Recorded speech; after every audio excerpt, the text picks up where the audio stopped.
Salut les gars, aujourd'hui on se retrouve pour faire un bilan de l'année 2018 et je vais vous dire les 3 révélations pour moi en anime de cette année. J'ai pas vu tous les animés évidemment de cette année, donc on aura tous des avis différents, mais pour moi c'est vraiment qui m'ont marqué. Et je parlerai pas des suites, donc tout ce qui est SAO, My Hero Academia, l'Attaque des Titans. On commence par 3 mentions honorables. Alors on commence par Seishun Butayaru Wabuna Girl Senpai no Yume Ominai. Un nom court, très simple. C'est un seinen, tranche de vie, comédie, psychologie. Studio d'animation Cloverworks et c'est disponible sur Wakanim.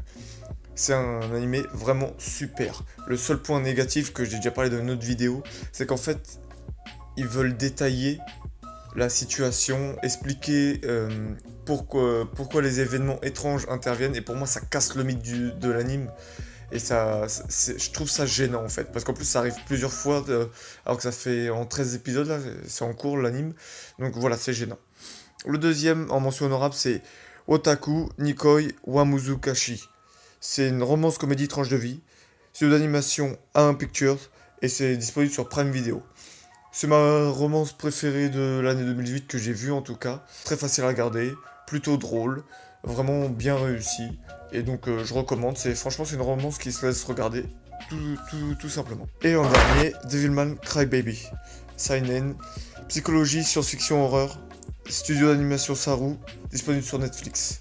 Je pense qu'il y a d'autres, cette année il y a eu des meilleurs animes que celui-là, mais en fait celui-là c'est le premier que j'ai vu cette année et il m'a tellement marqué qu'il fallait que je le dise. Par sa morale finale et même de la morale tout au long de l'anime, moi qui ai du mal avec les graphismes, c'était très dur mais j'ai quand même poursuivi et ça valait vraiment le coup et c'est vraiment quelque chose de très original. Et on va commencer avec le premier anime, première révélation de cette année, Violet Evergarden. C'est une tranche de vie romance-action, fait par Kyoto Animation et disponible sur Netflix. On suit Violette, une poupée de souvenirs automatiques, dans un pays où la guerre vient juste de s'arrêter. L'anime nous montre son quotidien et son mystérieux passé.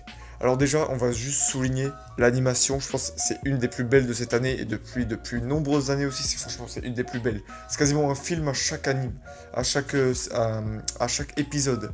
C'est un truc de ouf, que ça soit quand il fasse nuit, au moment de guerre, ou dans les moments plans éclairés, tout ce que vous voulez, vraiment c'est magnifique. Surtout les yeux sont super bien illustrés. L'histoire de Violette en elle-même, donc on va voir son quotidien actuel, on va découvrir son passé au fur et à mesure de l'animé, et je trouve qu'il lâche très bien au fur et à mesure. On n'a pas tout d'un coup, on a juste ce qu'il faut pour nous tenir en haleine, et son histoire elle est juste magnifique. Et elle se répète un tout petit peu trop des fois, mais franchement c'est un truc de ouf. Et on va aussi suivre du coup des personnages secondaires qu'elle va rencontrer en même temps. Et le combo, c'est le double et c'est fort en émotion. T'es impressionné. Franchement, t'es impressionné par la narration. Parce que voilà, on ne parle pas beaucoup, mais il y a une narration de ouf entre les histoires des personnages secondaires ou avec qui elle va croiser. Ils sont vraiment ouf. Son histoire à elle, le mélange des deux et le mix de plusieurs morales, c'est un truc de ouf. Franchement, cet animé, c'était en début d'année et ça m'a marqué et je le recommande. Mon deuxième anime de cette année, il est en cours, c'est Tensei Shitara Slime d'Ataken, type aventure comédie fantasy, studio d'animation 8 bits et disponible sur Crunchyroll. Mikami, un salarié de 37 ans qui meurt subitement poignardé. Il se réincarne en Slim dans un monde fantastique. Nous suivons son ascension dans ce nouveau monde où il est rebaptisé l'Imul Tempest. C'est franchement depuis très longtemps, c'est la première fois que j'ai eu autant une claque sur un anime fantasy de ce genre. L'action, l'aventure, elle est oufissime. Parce qu'en fait, la manière dont il transvase entre les deux mondes, je la trouve super intelligente et simple, mais super stylée. Le fait en fait, c'est un gars super cheaté, ça nous rappelle un peu Overlord ou One Punch Man. Pour ce début, parce que c'est en cours, on sait pas ce que ça va durer à la fin, mais pour l'instant il est super cheaté. Et en fait à chaque fois il va rencontrer de nouvelles créatures, et chaque nouvelle créature qui va entre guillemets soumettre va apporter quelque chose. Et on est à chaque fois hypé, on a envie de savoir ce que ça va apporter, même leur évolution, parce qu'à chaque fois ils évoluent. Enfin je vais pas trop spoiler plus que ça, mais franchement cet animé c'est une claque. Alors c'est presque trop simple, mais c'est super. L'action, les pouvoirs, c'est super bien trouvé, franchement. L'opening, franchement, la musique, elle est stylée, mais le problème, et c'est pour ça que je regarde jamais les openings d'habitude, c'est que les openings, ils spoilent toute la moitié de la saison. En gros, là, on doit être à l'épisode 12 ou 13. En gros, tout était dans l'opening. Tous les personnages qu'on va rencontrer vont être dans l'opening. Le seul problème, c'est ce putain de personnage. Ce fils de crocodile. Ah, mais c'est un truc de ouf. Je déteste ce personnage. Déjà, les hommes lézards, j'ai du mal. Mais lui, j'ai envie de lui cracher dessus. J'ai oublié son nom, je vous mettrai une image, mais... C'est vraiment le seul point négatif de cet animé. C'est ce putain de personnage qui m'insupporte. Et en dernier, et c'est vraiment mon anime préféré de cette année, et de loin, mais vraiment de loin, c'est Grand Blue. Comédie et tranche de vie. Studio d'animation 0G, disponible sur Prime Video. C'est Liori s'installe dans une petite ville pour aller à sa nouvelle université et il va s'inscrire sur un club de plongée. Alors, comment dire déjà, le club de plongée, on a presque rien à foutre parce que cet animé, c'est le plus drôle que j'ai jamais vu de ma vie. C'est un truc de ouf. J'ai eu des fous rires, mais c'est énorme, énorme, énorme. Je sais, il y en a qui kiffent par exemple Prison School ou Assassination Classroom, mais franchement, cet anime, il est devant, Et j'ai vu plein de commentaires qui sont d'accord avec ça. Et franchement, c'est le plus drôle, mais depuis des années, vraiment, et je pèse mes mots, des années que j'ai vu.